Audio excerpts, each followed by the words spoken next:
Hello friends, आज हम शुरू करेंगे हरियाणा जीके की हमारी सीरीज़। जो सीरीज़ हमने स्टार्ट की है वही उस सीरीज़ का ये आज 4th क्लास है। तो स्टार्ट करते हैं आज की सीरीज़ का पहला क्वेश्चन। हरियाणा में पहला ई चार्जिंग पॉइंट जो है वो कहाँ खोला गया है? तो जो हरियाणा का पहला ई चार्जिंग पॉइंट है वो कहाँ खोला गया है? वो खोला गया हमारा पंचकुला में। कौन से ज़िले में खोला गया? हरियाणा के पंचकुला में वो खोला गया है। ई चार्जिंग मतलब जो इलेक्ट्रिक व्हीकल है उन्हें चार्ज करने के लिए जो पॉइंट्स बनाए गए हैं, वो पहला जो पॉइंट बनाया गया वो आपका पंचकुला में बनाया गया है। और जो हरियाणा का सबसे बड़ा ई चार्जिंग पॉइंट है वो अभी कुछ दिन पहले ही गुरुग्राम में बनाया गया है, जहाँ पर एक साथ 100 गाड़ियाँ चार्ज हो सकती हैं।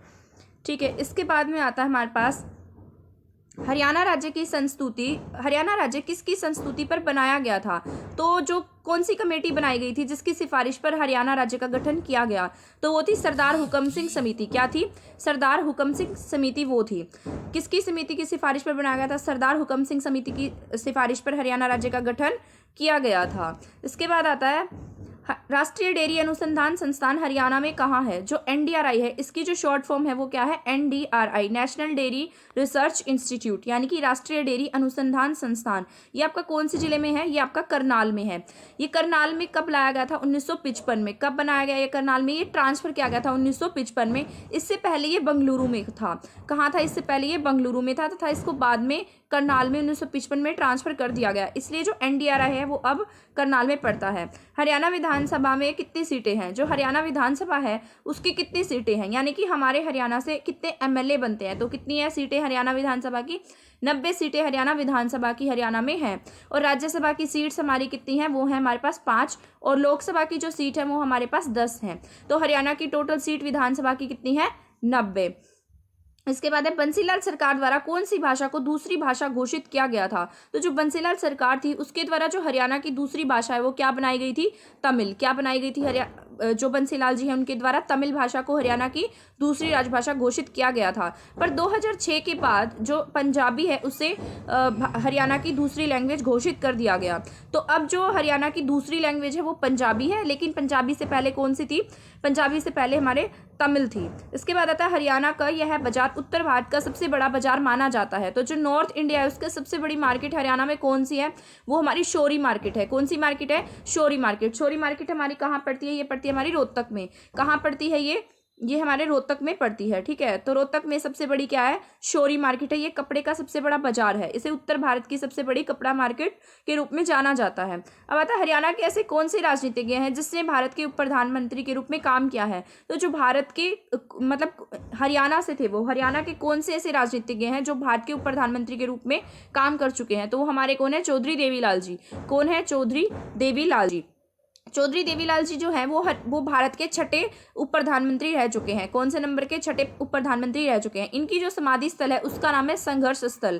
क्या है? संघर्ष स्थल। इन्होंने क्या किया? संघर्ष किया, इसलिए इनकी समाधि का नाम क्या पड़ गया? संघर्ष स्थल पड़ गया। और ये कहाँ पड़ती है? आपकी नई दिल्ली में पड़ती है, क्योंकि ये इंडिया की तरफ से बने थे, इसलिए इनकी जो समाधि स्थल है वो कहाँ है? दिल्ली में। इसके बाद आता है Indira Gandhi super thermal power परियोजना हरियाणा के किस जिले में है? तो जो Indira Gandhi super thermal power परियोजना है वो पड़ती है झज्जर में। कहाँ है वो? झज्जर में पड़ती है। झज्जर के झाड़ली गांव में क्या पड़ती है? ये जो Indira Gandhi super thermal power project है ये आपका झाड़ली झज्जर गांव में पड़ता है। कितने मेगावाट का? ये 1500 मेगावाट का प्लांट लगाया गया है। कहाँ पर? झाड़ली झज्जर में। इसके बाद आता है रानिया विधानसभा क्षेत्र हरियाणा के किस जिले में है? तो जो रानिया है वो जो हरियाणा के कौन से जिले में पड़ता है? रानिया पड़ता है आपका सिरसा में। कहाँ पड़ता है? सिरसा में। एक रतिया है, रतिया हमारा फतेहाबाद में पड़ता है। कहाँ पड़ता है रतिया? फतेहाबाद में। और जो ये रानिया है ये कहाँ पड़ता है? हमारा सिरसा में पड़ता है। जो रतिया है वो क्या है? हमारी SC रिजर्व सीट मानी गई है। कौन सी सीट है? SC रिजर्व सीट है रतिया। सिरसा की जो सीट है SC वो कलावली है, रानिया नहीं है। तो जो रानिया रियासत है यानी कि रानिया विधानसभा क्षेत्र है वो आपका सिरसा में पड़ता है। इसके बाद आता है हरियाणा राज्य प्रति वर्ष 23 सितंबर को शहीदी दिवस किसकी स्मृति में मनाता है? जो हरियाणा का शहीदी दिवस है वो किसकी याद में मनाया जाता है? मतलब किसकी उस पे शहीदी दिवस पे मनाया जाता है? तो वो मनाया जाता है राव तुलाराम जी की। राव तुलाराम जी हैं उनके शहीदी दिवस पर हरियाणा क्या मनाता है? शहीदी दिवस मनाता है।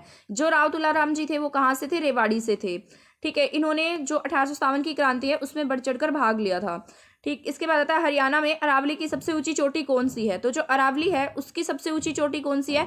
ढोसी हिल्स। कौन सी है? ढोसी हिल्स। ये आपकी कहाँ पड़ती है? महेंद्रगढ़ में। कहाँ पड़ती है? महेंद्रगढ़ में। और अरावली की सबसे ऊंची चोटी मानी जाती है। और जो शिवालिक रेंज है हरियाणा में, उसकी सबसे ऊंची चोटी कौन सी है? उसकी सबसे ऊंची चोटी जो है वो है करो। ये हमारी पंचकुला में पड़ती है, लेकिन जो ढोसी हिल्स है वो हमारी महेंद्रगढ़ में पड़ती है। ये अरावली की है और करो किसकी है? शिवालिक की। इसके बाद आता है हरियाणा का राज्य वृक्ष कौन सा है? तो जो हरियाणा है, हमारे हरियाणा का राज्य वृक्ष क्या है? पीपल है। क्या है हरियाणा का राज्य वृक्ष? पीपल। और जो इंडिया है, इंडिया का राज्य वृक्ष क्या माना गया है? वो बरगद माना गया है। अब आता है 1966 में हरियाणा के बनने के समय हरियाणा का एकमात्र इंजीनियरिंग महाविद्यालय कहाँ स्थित था? तो जो हरियाणा का एकमात्र इंजीनियरिंग महाविद्यालय वो आपका पड़ता था कुरुक्षेत्र में। कहाँ था? सिर्फ कुरुक्षेत्र ऐसा था जहाँ पर हरियाणा में एक इंजीनियरिंग कॉलेज था। तो उसका नाम क्या था? NIT NIT, यानी कि नेशनल इंस्टीट्यूट ऑफ टेक्नोलॉजी। तो ये आपका कहाँ पड़ता था? कुरुक्षेत्र में।